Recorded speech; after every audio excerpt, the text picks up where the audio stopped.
Good morning, we're here in our walled garden in the Parabola maze of our collection of apples. We're here on a beautiful Somerset morning here in February, and we're going to be pruning and showing you guys how we prune our apples.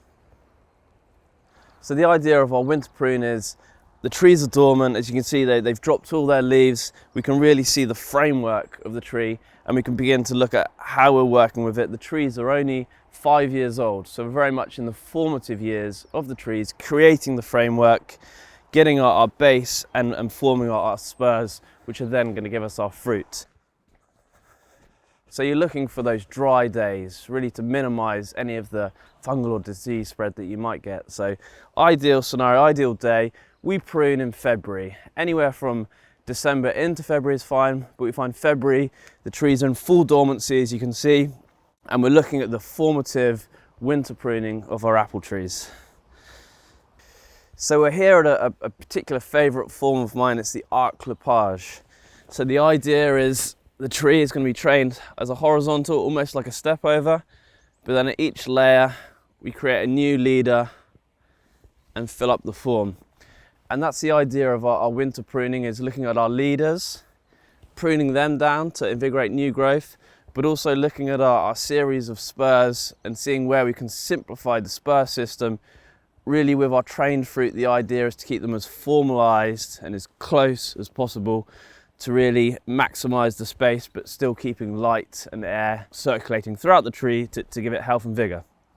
So the first thing you need to do is release your leader. We use a series of bamboos to keep it growing, but now that bamboo has become obsolete.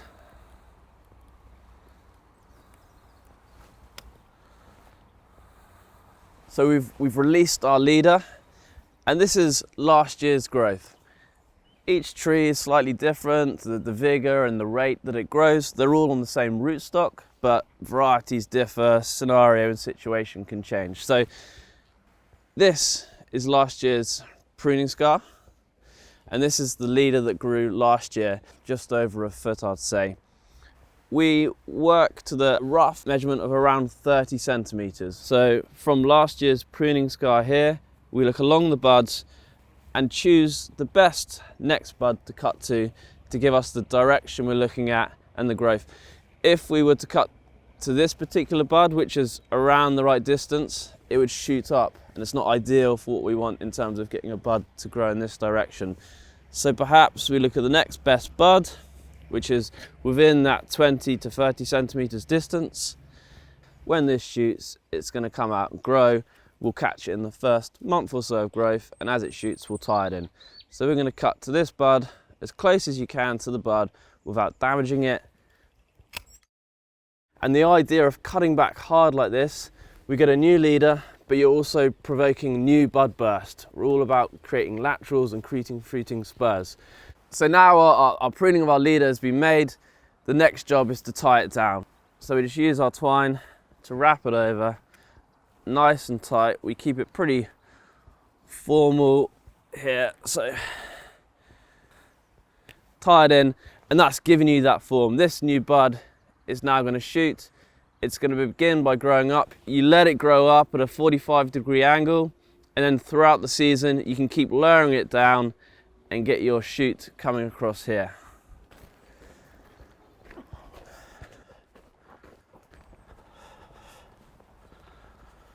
Okay, so we're here at our collection of crab apples within the walled garden here.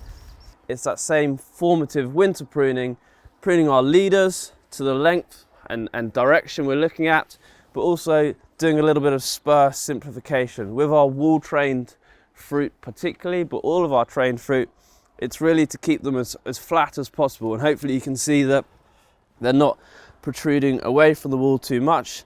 So if there is a spur or a branch that's coming away from the wall, this is our opportunity within our winter pruning to cut those back and also to maximize our fruiting spurs. So we'll have a look at this particular tree. This one's Red Sentinel, lovely crab apple variety. So first thing, this is last year's pruning scar. So you can see a pretty vigorous tree, it's come all the way up here.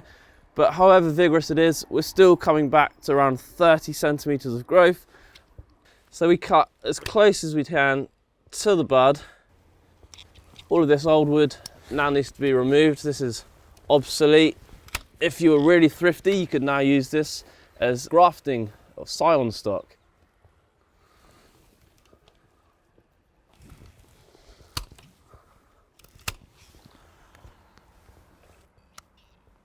So another big part of our winter pruning is to do our spur simplification. So the idea is you're really tidying up the trees, maximizing light and airflow for the preceding season. So it's looking at old fruitlets, picking off old bits of fruit that never ripened. These are the kind of things you want to do to clean your tree, keeping it as clear as possible.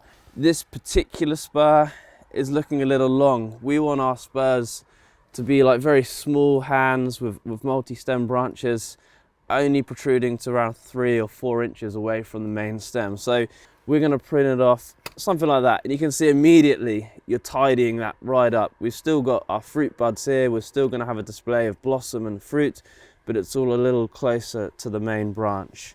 And the idea is this repeated cutting back is you're condensing, consolidating all of your spur systems. Any bits of dieback that you see, always a great time this time of year to have a good look at your tree, good tidy up, good clean and cleanse of it.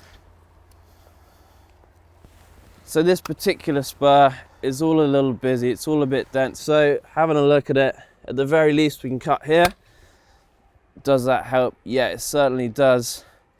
And perhaps maybe we could also take off from it again, because you're looking at really condensing these, and perhaps next season we'll pick one of these to keep, just to really reduce the growth there. If you go by the books, anything on the front or the back you certainly remove, but the front, okay, it's to the side a little bit, but this growth is coming out, so we can cut right back to there. And again, you can see that's really tidying up. This will still produce blossom and fruit, and over the years this will still produce more bud burst along here.